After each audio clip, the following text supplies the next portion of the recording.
بسم اللہ الرحمن الرحیم۔ السلام علیکم ناظرین۔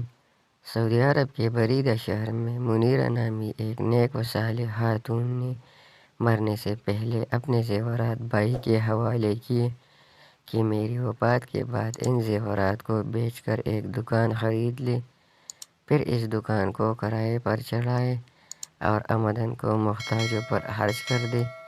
بہن کی وفات کے بعد بھائی نے وصیت پر عمل کرتے ہوئے ان کے زیورات بیچ کر بہن کے نام پر 12 ریال میں ایک دکان خرید لی۔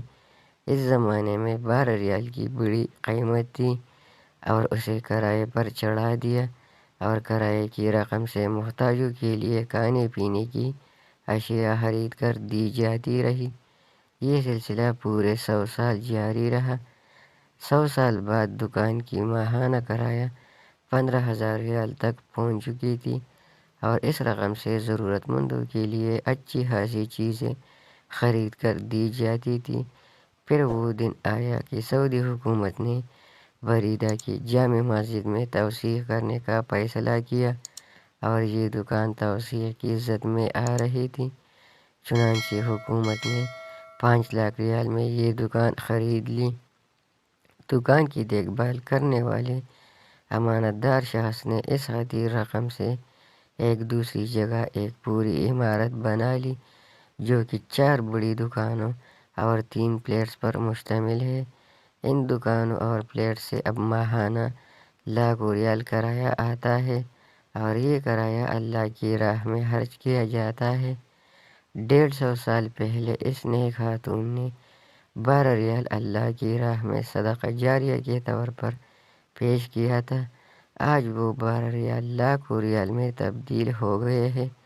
اس دوران جو اجر مرحومہ کو ملتا رہا ہوگا اس کا حساب کتاب تو اللہ تعالیٰ کو ہی معلوم ہوگا۔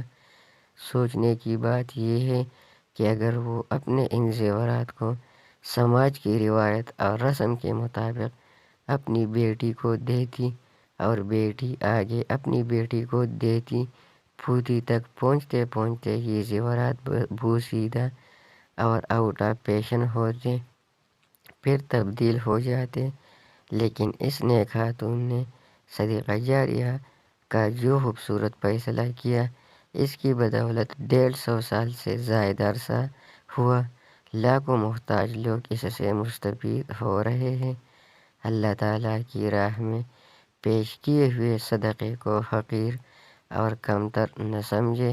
اللہ تعالیٰ صدقات و خیرات میں برکت ڈالتا ہے اور بڑھاتا ہے۔